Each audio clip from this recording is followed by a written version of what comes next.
In terms of presenteeism, once again, it's very hard to spot. But if you think of it this way, the path to presenteeism can look like this. And you may want to write this down. We can start out by being a healthy and an engaged employee. Everything's going fine. A major life event occurs or an illness. Then that employee becomes overwhelmed. Maybe they feel like they're all alone. Maybe they feel like they can't get through this. Maybe they feel they have all of these unmanaged emotions. Because they're overwhelmed and ashamed, they do not ask for help. That's because of shame and fear. That's what I did. Because they're not asking for help, then they become disassociated. I was disassociated for the longest time. Even though I performed, I was completely distracted and disassociated. I actually felt like I was outside of my own body looking down on myself, to be honest with you. That disassociated employee reports to work, and then that is what presenteeism looks like.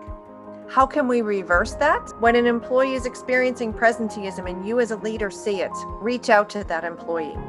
Create that safe space, that safe container where that employee can really say to you, when you ask them, how are you? And they respond to you by saying, I'm fine or I'm good. Follow it up with another question of, what does good look like to you? Are you sure everything is okay? Tell me how you feel.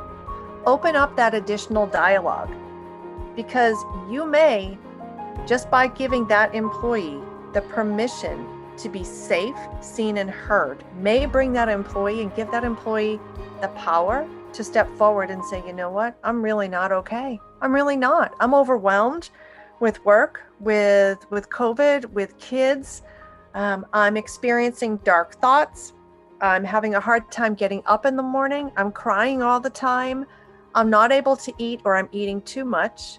I've noticed that I'm drinking, instead of a glass of wine a week, I'm drinking every day now, and that scares me.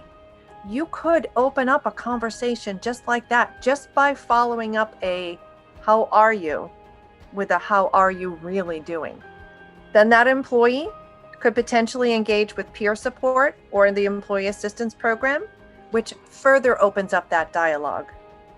By creating that culture of safety where peer support is a key element of supporting other employees, that could help that particular employee recognize that they're not alone, that their peer, John Doe, who is a leader and a mentor and never would have suspected that that John Doe was going through the same thing that this employee is going through.